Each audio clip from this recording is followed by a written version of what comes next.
He laughed when the papers slid across the table. A soft, careless sound, like this was already over. I remember the way his knuckles tapped the folder, the way his lawyer leaned back, confident, bored. The courthouse smelled like old paper and cold air. He didn't look at me when he said my name, said it like a conclusion, like I was a footnote he'd finally erased. I didn't correct him. I didn't flinch. I let him believe the version of me he needed. That's how this started. We met when I was invisible on purpose. I liked it that way. He saw what he wanted, a quiet woman, organized, supportive, low maintenance. He liked saying that phrase, as if it was a compliment. I let him. I paid attention instead. Back then, he'd bring me coffee and ask about my day. I listened to his ambitions, his complaints, his hunger.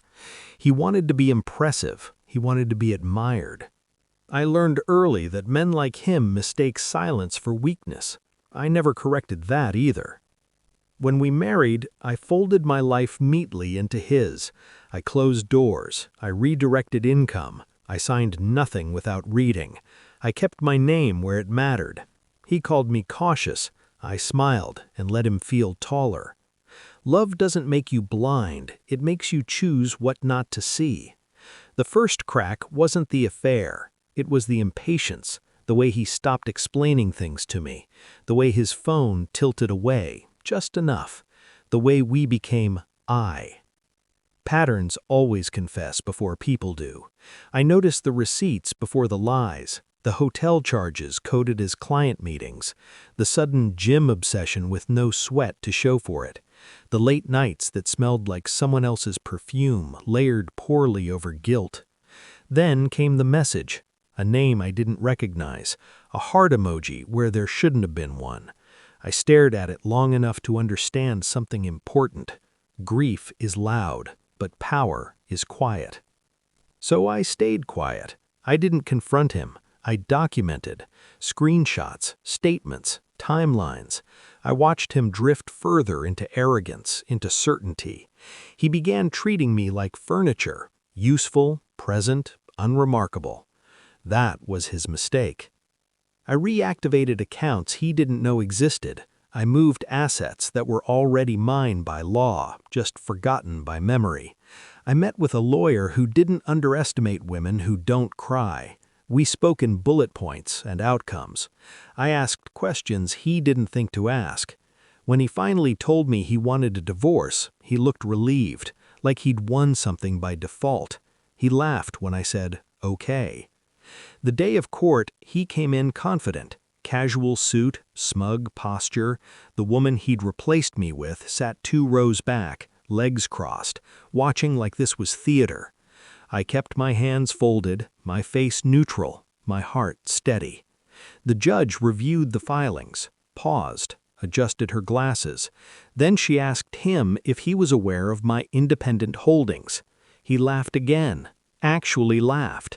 No, Your Honor, he said. She didn't have anything before me. The silence that followed was surgical. The judge began to read. Properties, trusts, investments, companies registered quietly under my maiden name, numbers stacked, commas multiplied.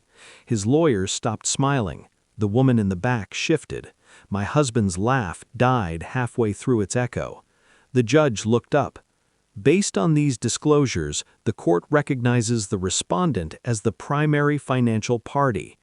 Primary. I watched the word land on him like gravity. His face changed. Not anger, not sadness, something worse. Realization. He looked at me then, really looked, like he was seeing a stranger step out of my skin. I met his eyes and held them. No smile, no triumph, just truth. The ruling was precise. Asset protection. No spousal claim to what was never his. His request for support denied. His posture collapsed inch by inch as the story he told himself unraveled publicly. He didn't speak when it ended. Outside the courtroom, he finally tried. Apologies tangled with excuses. Regret delivered too late to matter. I listened.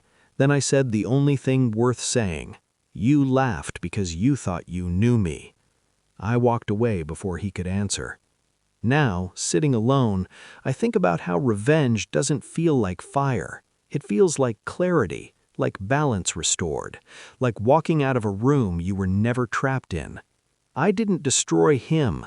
I let him trip over his own assumptions. Justice isn't loud. It doesn't need witnesses. It waits. It documents. It remembers.